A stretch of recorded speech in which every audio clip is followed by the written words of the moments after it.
Alright guys, what's going on YouTube? London here, YYZ Wheels. Beautiful day out here in the suburbs of Toronto.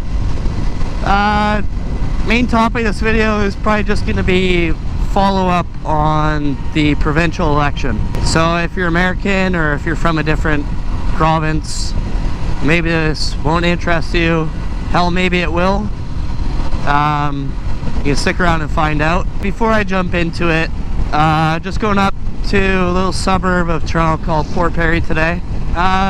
Easy little ride. There's a big charity event there today, so I expect to see a whole bunch of bikers probably still out there. Maybe not, they may have already headed home, but that's the plan.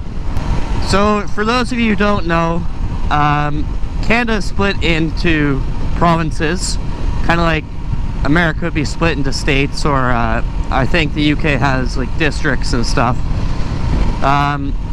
So there's a federal election, which is the election to vote the government who governs all of Canada federally, and then there's also provincial elections, so then you're voting your provincial government.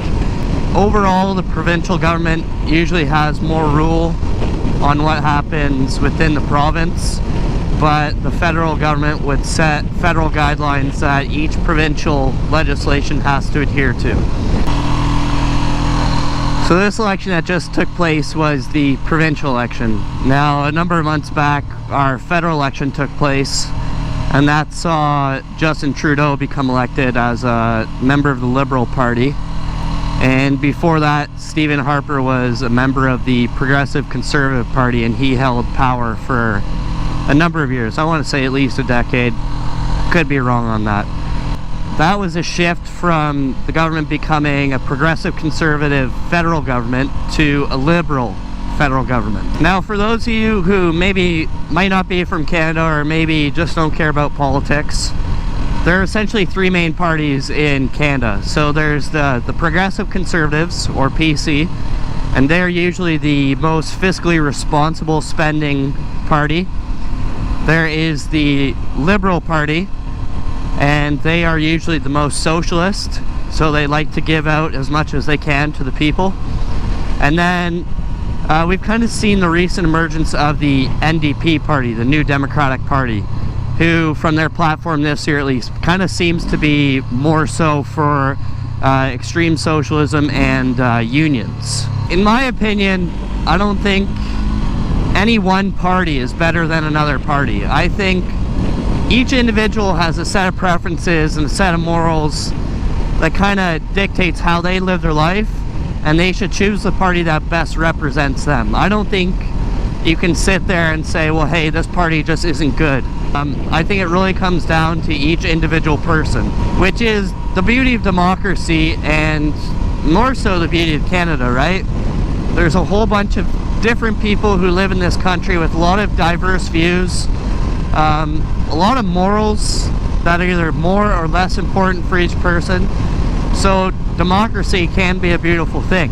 Democracy's purpose is to allow each individual to cast their vote for a party that best represents what they would like to see. So kind of getting back onto track here with what I was saying, Stephen Harper was the leader of the federal government for at least a decade. Even though Stephen Harper was in control with the PCs federally, there's a woman by the name of Kathleen Wynne, and she was the head of the Liberal Party for the provincial government, and she's been in control for the past, let's say, decade or so. It's not uncommon for this to happen, because if a PC is in control federally, then like I said, they're usually the most fiscally responsible. So what usually happens is Liberals take over provincially, right? Liberals tend to be a lot more socialist, tend to spend a lot more, and so they kind of counterbalance each other. It kind of gives the best of both worlds. It keeps everyone happy. It keeps everything within moderation. Too much of anything is a bad thing.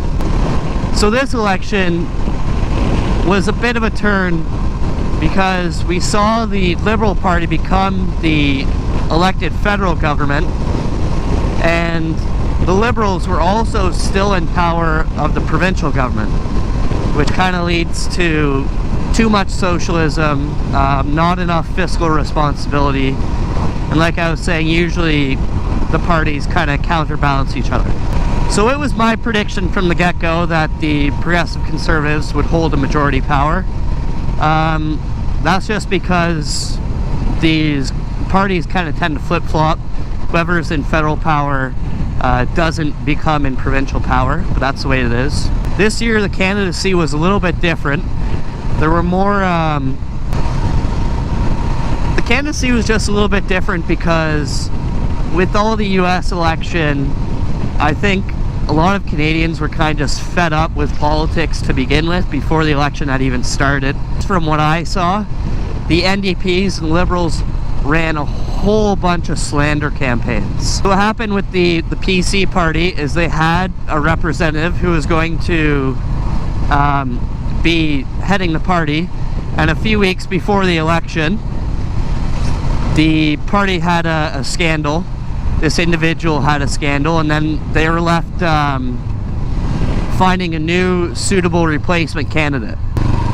Now, who was that candidate, you ask? It eventually became a man by the name of Doug Ford, who some of you may know pretty well because his brother Rob Ford was, I'll say, infamous. He was the mayor of Toronto. He got a lot of press, maybe not for the best things. He was absolutely spot bang on an exceptional mayor. That's not taking into account how he was as a person, but he was an exceptional mayor.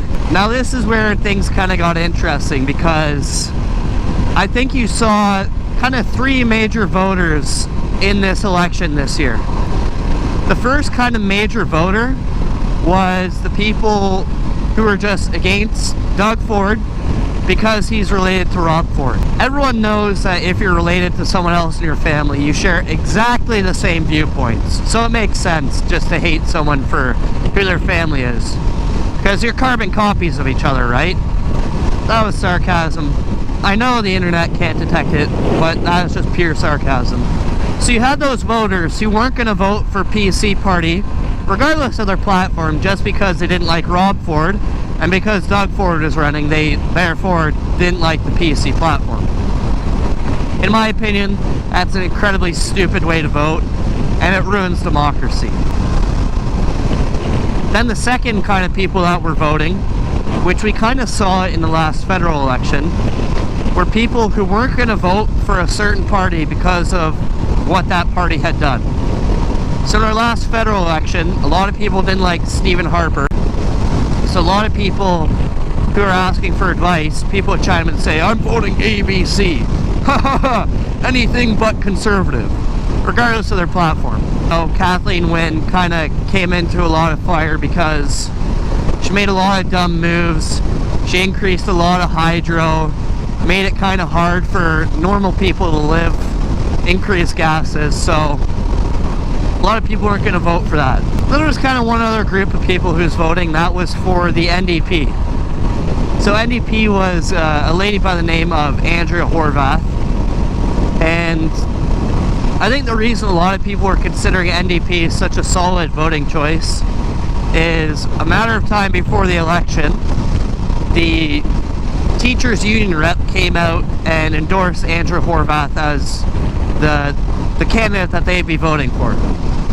So a lot of the unions, a lot of the teacher union people basically wanted to vote for NDPs. If you actually took 5 minutes out of your day, you could have gone to each party's website and seen what their political platform is. Now I think the majority of people didn't bother to do this for some reason. As Canadians, we're extremely fortunate to have the right to vote. So I don't know why people wouldn't take 15 minutes out of their life, maybe on a lunch break, maybe while they're on the train to and from work, to kind of look at each party's platform. So as of today, when I'm recording this video, Doug Ford was elected as the head of the provincial government. My opinion on this, I'm optimistic and I hope it's for the best. I don't see a problem with Doug Ford. His party's platform was pretty sound. the PCs were mainly concerned about reducing the amount of taxes that people have to pay. When liberals take federal power, usually what happens is they tend to spend more than they create, which is fine. So bringing PCs into power kind of balances that. So I think a lot of people are disgruntled that Doug Ford has become the new premier, which I don't really understand.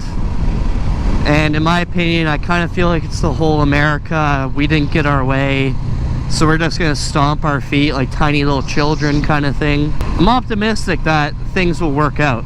So it kind of brings me to like my overall point of this video, and it is, are we going to be okay with Doug Ford? And what I think the answer is, I think it's yes.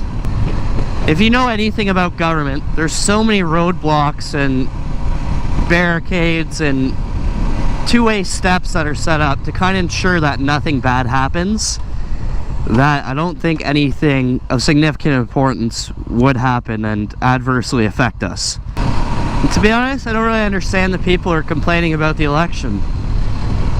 People got out, they voted, the majority voted this party. That's how democracy works. Deal with it. So what, your party didn't win? You don't always get everything you want in life, and just because the party was best for you doesn't mean it's the best for other people as well. This Tim Hortons up here always has a ton of bikers. So yeah, I think the moral of the story is we'll be perfectly fine with Doug Ford as leader of the provincial party, and things are always going to change, and there's always going to be corporations that are lobbying the government and giving government incentives to behave in a way that benefits them, and that's not going to change. Alright guys, I think that's where I'm going to leave it. That's enough political talk for me, so let me know your thoughts in the comments, and have a good day, y'all. Peace!